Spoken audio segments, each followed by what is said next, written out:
Welcome to Let's Talk Agri-Tech, the podcast from the UK Agri-Tech Centre.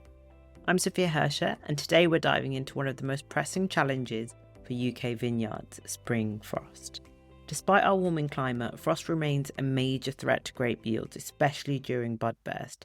That's why we're talking about the Vineyard Frost Project today, an Innovate UK funded initiative that's bringing together cutting-edge forecasting, smart sensors, and machine learning to help growers protect their vines. This project is all about hyperlocal frost risk prediction. It combines real-time vineyard data with advanced weather models to give growers actionable insights so they can deploy frost protection when and where it's needed. And it's a real game changer for sustainability and efficiency in the UK's fastest growing agricultural sector. Leading the charge is Weatherquest, a Norwich-based forecasting company with deep roots in agriculture and viticulture. They've teamed up with partners like Vinescapes, VineWatch, Plumpton College and WineGB to deliver a new service called VineBuddy, which will soon be available. Today we're joined by Professor Steve Dorling, founder of Weatherquest and head of innovation. Steve will share how his team are tackling frost risk with smarter forecasting and why this matters for the future of UK wine. Later in the episode, we'll hear from Marcus Krumins, a data scientist at Weatherquest who's been working on the machine learning side of VineBuddy. He'll explain how real-time sensor data and predictive models come together to give growers the confidence to act and what it means for the industry as vineyards expand further north. First up, we have Steve. Thank you for joining me today. Steve, you're the founder of Weatherquest. Could you tell me a little bit about your background? I started as a lecturer at the University of East Anglia in 1994 in meteorology. I've been working in weather since then, and actually before, because when I left school, my first job was working for the Met Office as an observer at Stansted Airport. So I've been in weather since I've been 18 years old. So we set up Weatherquest in 2001. We began providing weather advice and services to agriculture, the BBC, and to the local newspapers, and a number of other. Now, 24 years on, we do a lot of work in offshore wind forecasting. We support water utilities with weather advice for planning. We look after the horse racing industry. We're still working with newspapers. But one thing that doesn't change is supporting agriculture, providing help to growers, because the weather doesn't get any easier in terms of successful farming and growing in general. And more recently, we've moved into viticulture because my academic work at UEA, my own personal research, began looking at the suitability of the climate for viticulture in this country. I've published a variety of papers on this subject with my friend and colleague Alistair Nesbitt, who's the CEO of Vinescapes. Alistair did his PhD with me approximately 10 years ago. Together, we managed to map the growth of the UK wine industry. We looked at the risks and opportunities going forward and published a number of papers looking at the prospects for the future, which have been well received in the industry. So the UK Agri-Tech Centre and Weatherquest, along with other partners, working on the Vineyard Frost Project, which is what we're here to talk about today. Would you be able to briefly give me an overview of that project, how it came about and what the main aims are?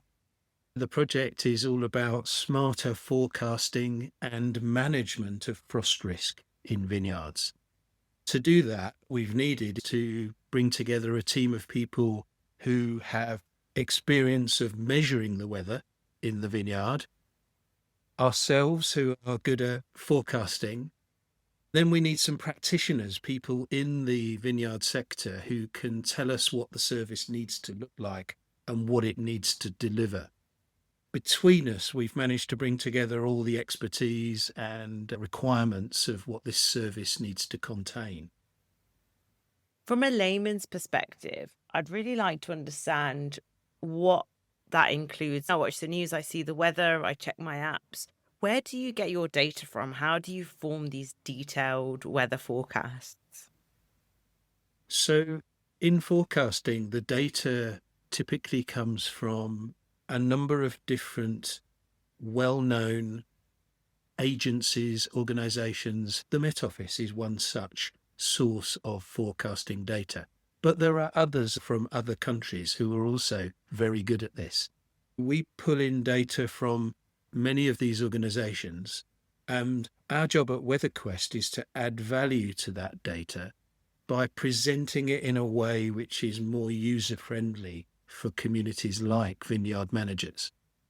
And in addition, we add value by combining the forecast information with actual measurements in the vineyard.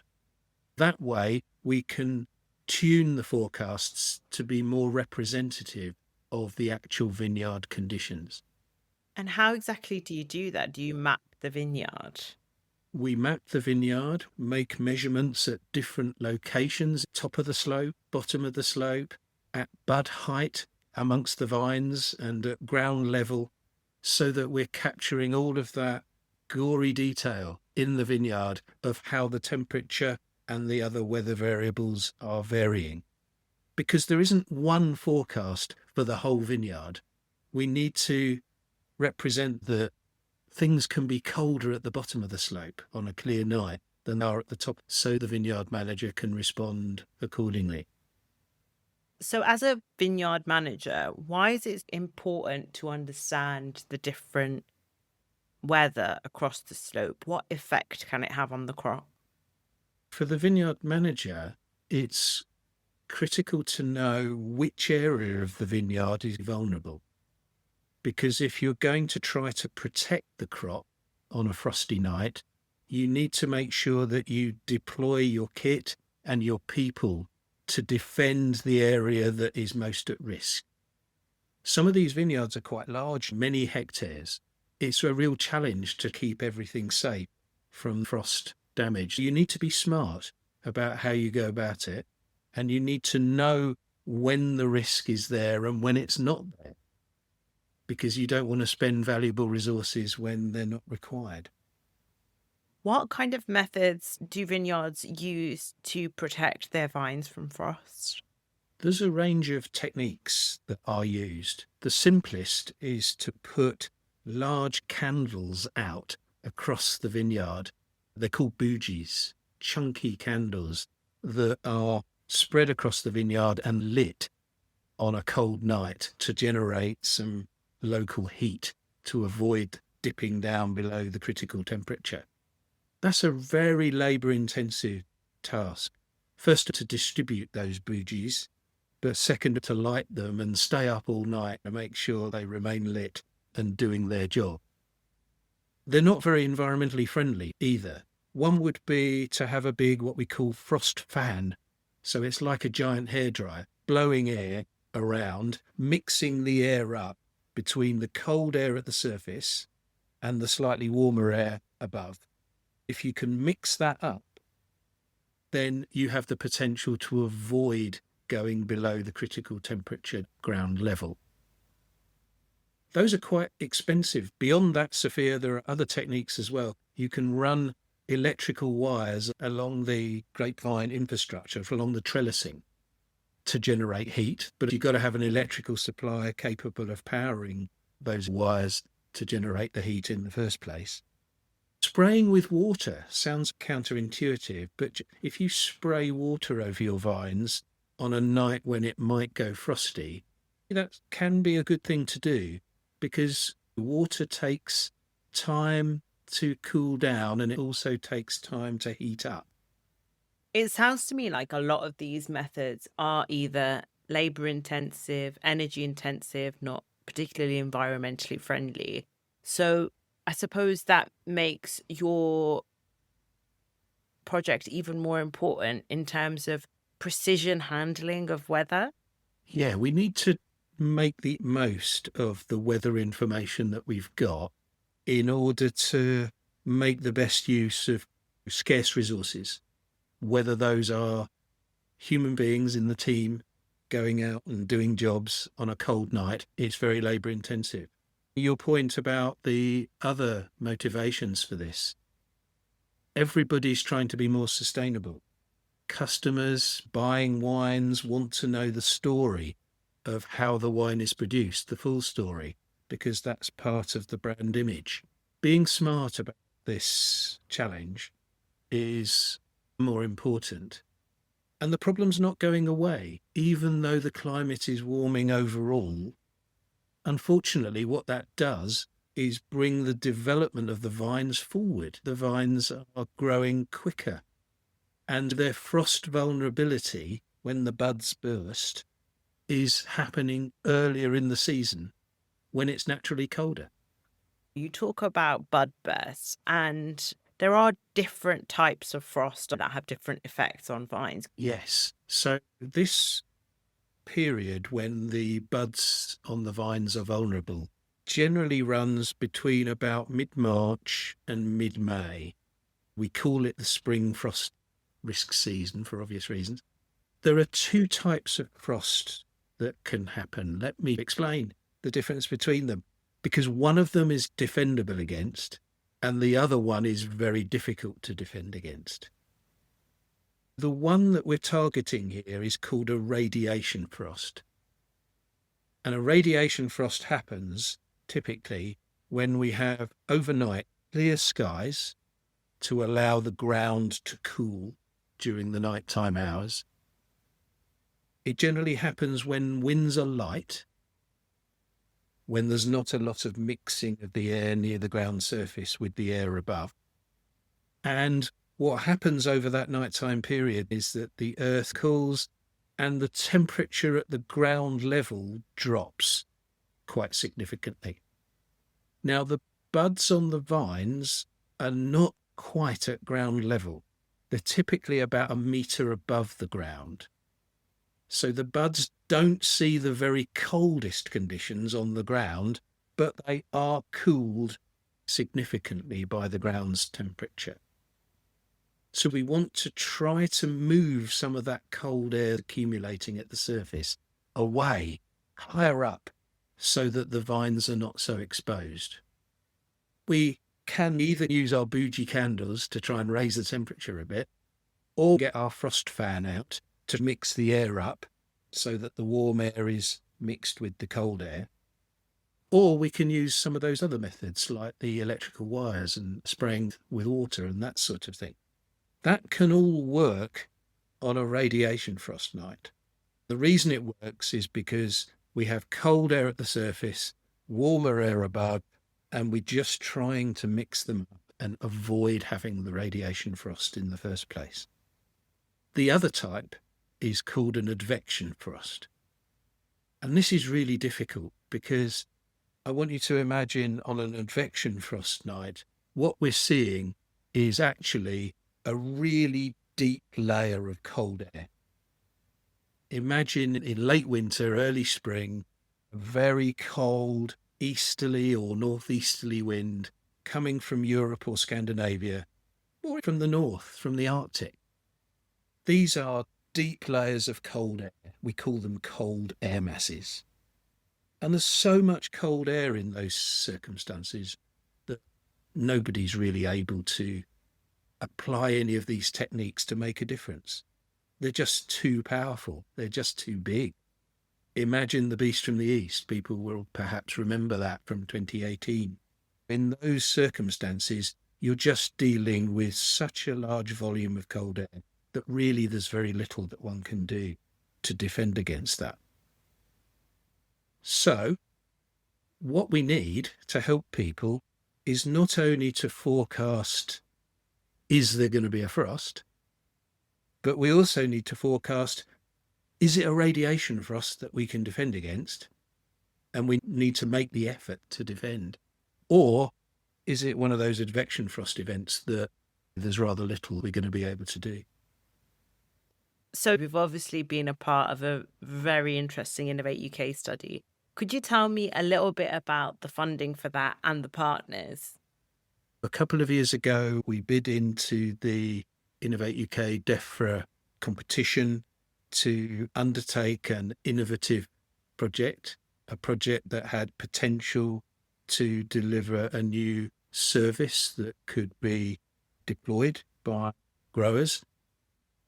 The consortium consists of many organisations. Weatherquest Limited, my company, is leading the project because we always imagined that we would be the ones delivering the forecast service.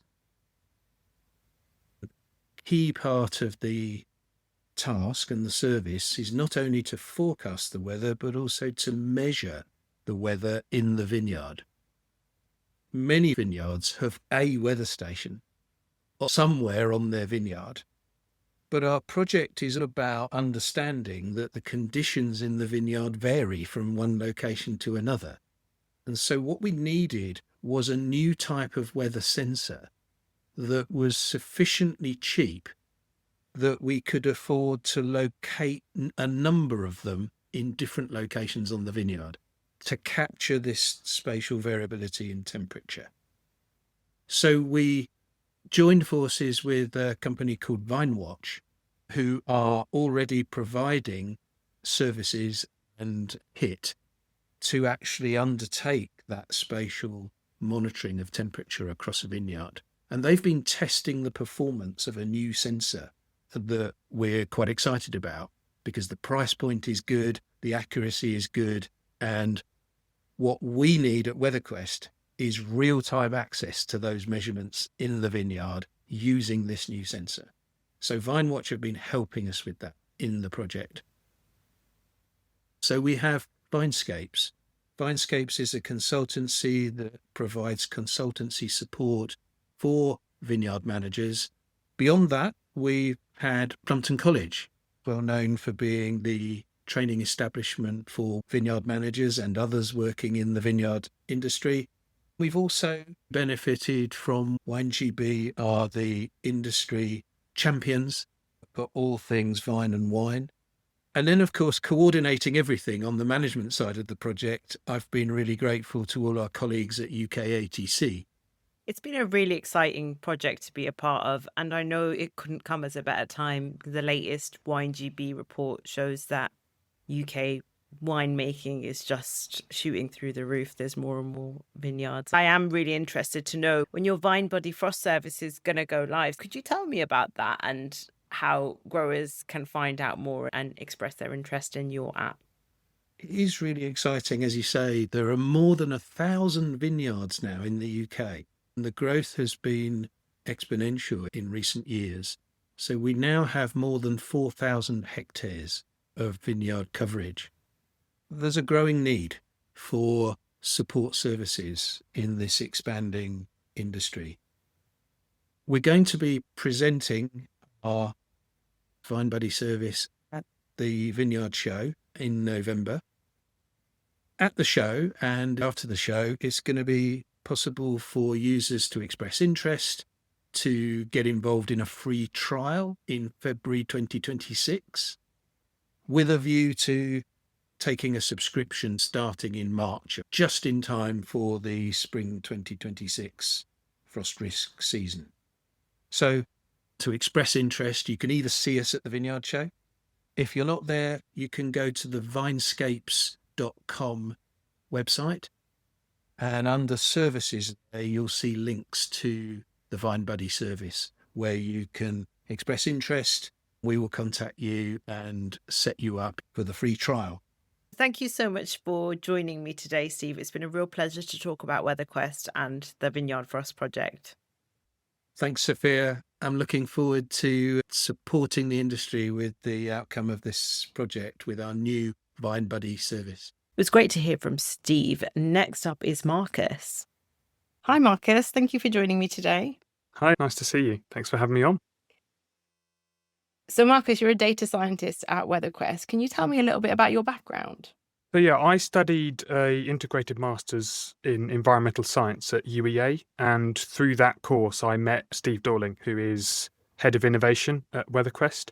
He was my dissertation supervisor and my fourth year research project supervisor. So by spending a lot of time with him and combing through loads of data with him through those two projects, it bridged the gap from my university degree into becoming a full-time data scientist at Weatherquest. So, Marcus, what does your day-to-day job look like as a data scientist for Weatherquest?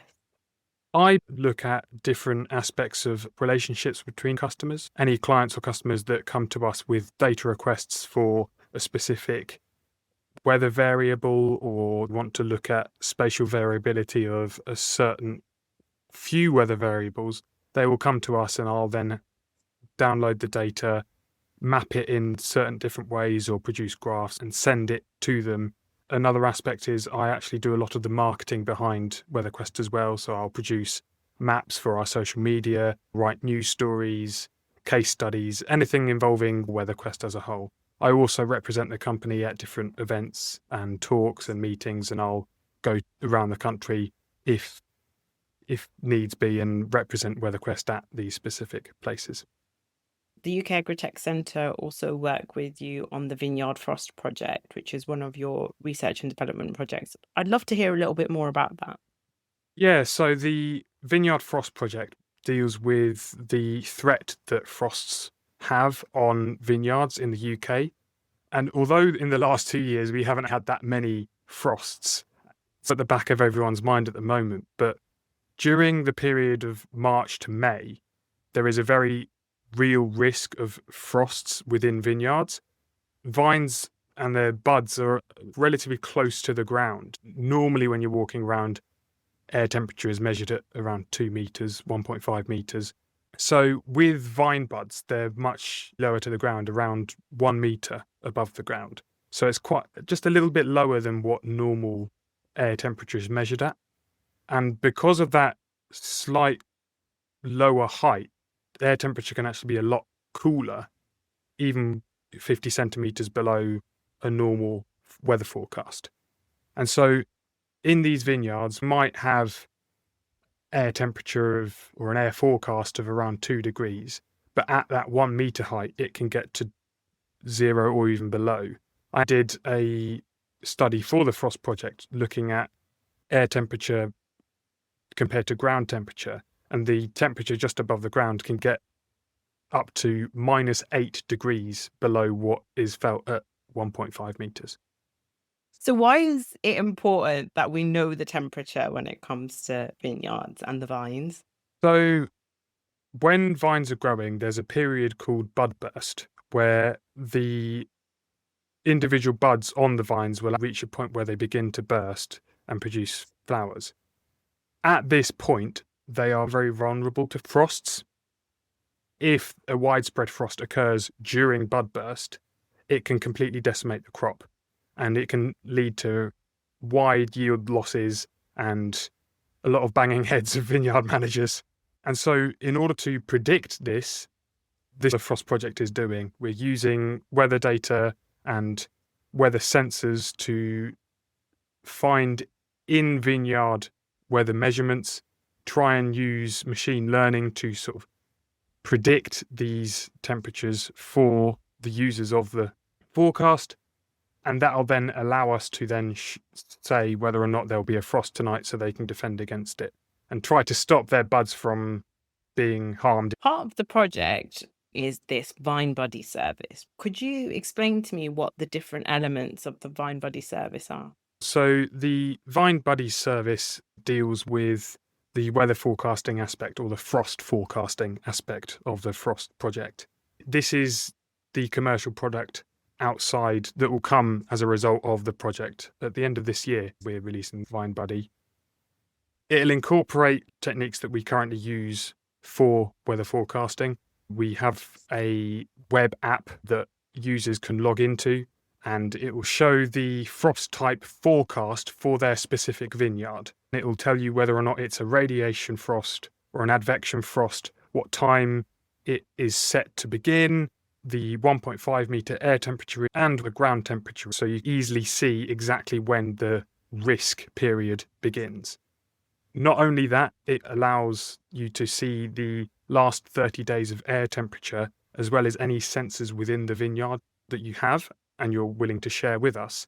So then you can actually see, maybe there's a frost hollow part of the vineyard where you have a sensor. You can then compare that to the air temperature of the local Met Office station, allowing you to actually see, on this day when there was a frost, my sensor is showing a lot colder than the local Met Office station weather data. So it just gives you that sort of peace of mind and ability to check. We also have a growing degree days graph, which shows a base temperature of 5 degrees. When accumulated over the year, it reaches a certain threshold where the buds begin to burst. We're trying to predict that by having a couple of thresholds for Pinot Noir and Chardonnay at the moment. And so that'll give users a sort of idea as to how far along they are until bud burst and whether they really need to be aware of frost and the threats that it faces. You talk a little bit about optimization, so different parts of the vineyard at different levels.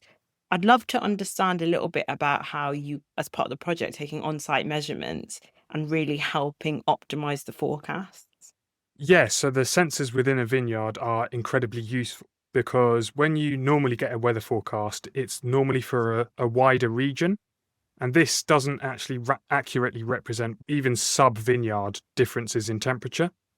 So within the Frost Project, we have sensors at 0.5 metres and 1.5 metres. This allows you to compare the air temperature at a normal measurement height of 1.5 metres, but again at that much lower height of 0.5 metres, allowing us to actually compare and see that on some nights the 0.5 is a lot colder than the 1.5 or other way round. And using this data that is within the vineyard itself, it allows us to take that data via any API, use machine learning on it to actually better use that data to verify the forecasts, shaping the forecasts specifically for users and their location within their own vineyard. What is an API actually? We're good to understand. So an API is an access portal where anyone with weather station data will tend to have an API login or API details. They can send it at Weatherquest. We can take those details and access their weather data whenever we need to. So it's a way of handshaking the data between the user and us, allowing us to sort of that data as with machine learning for that specific customer to better their own specific forecast. How important is it for vineyards and beyond vineyards? Because I do work with a lot of farmers and I know that they check about 5 different weather apps all the time. How important is weather when it comes to growing grapes for wine? Weather affects our lives every day. Specifically in agriculture, weather plays such an important role. You have one bad year and the yields are dramatically low, or you have a really good year and the yields are fantastic. It's the same with vineyards. Severe lack of rain, really dry and very warm temperatures, that'll have an impact on the yield and quality of the grapes, as opposed to the other way around where temperatures are really cold, there's a frost right at bud burst and there's lots of rain throughout the growing season. That can also have a really severe impact on the yield and quality of grapes, and therefore how much wine they can produce and the quality of wine they produce. If I was a vineyard owner and I was working with Weatherquest, who would I be speaking to if I rang up your forecast team? Yeah, so we have 5 forecasters on call throughout the season, and so if you as a vineyard manager were unsure about whether or not a frost was going to happen at a specific time overnight, you would give them a call and whoever is on shift at that time would pick up and explain the different models, what the temperature is looking like, why it's dropping to a certain level, whether or not you're in a risk area. That they'll go through all that with you in their sort of over the phone forecast. So with climate change and the weather changing, you mentioned the last 2 years there hasn't been any frost. Do you look at long-term predictors of what's coming up? Because obviously we are experiencing more extreme weather. Yeah, so that is always on the back of our minds, working in weather every single day. Climate change is drilled into us and we know about it and we read about it all the time. We hear about it from our clients, for example, that will talk, I haven't experienced this in this many years, or this is getting drier over this period. The one thing about frosts and the period of risk that buds face is that spring is getting earlier. So warmer days are starting much earlier and therefore vines are growing earlier on into the season. This means that they will reach a point of bud burst a little bit earlier, that still doesn't mean that there can be a sudden northerly wind bringing down really cold air, producing this frost, which could damage the vines. And because it is earlier on in the season, there is that still risk of really cold temperatures that could damage frosts widespread around the UK. So the main part to defend against is this bud burst period.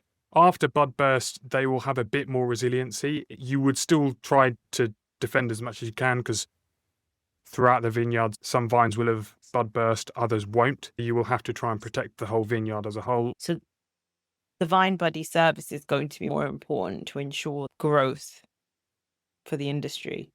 I would say so, especially as more vineyards start popping up further north, where there can be a sudden turn in weather and lead to sharp frosts. The need for a frost forecasting service is a lot greater than somewhere on the south coast that's protected by, sea breezes and other stuff like that don't tend to be as frosty as other places.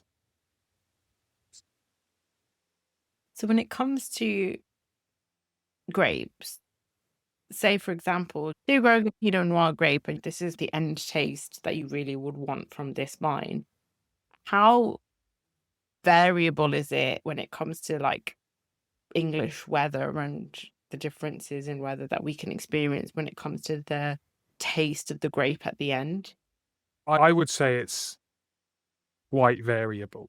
Speaking to some vineyard managers, they say that, as I said, in the previous year, they've had unfavourable weather, and then the grapes from harvest this year will be less of quality and the quantity will be as less. So you might not be able to produce as much wine, and also the wine might not be as flavourful or fragrant as it normally would be if the weather was much better the year before and the grapes had what they needed in order to grow properly. A bumper year, 2023 was a really good year for vine growers. They, the highest yields they've had in, a 10-year period since 2016. Last year, 2020, the weather wasn't very favourable. Yields were quite a bit lower, and it was cooler than average, and it was, wetter and all this sort of stuff. So it is very much dependent on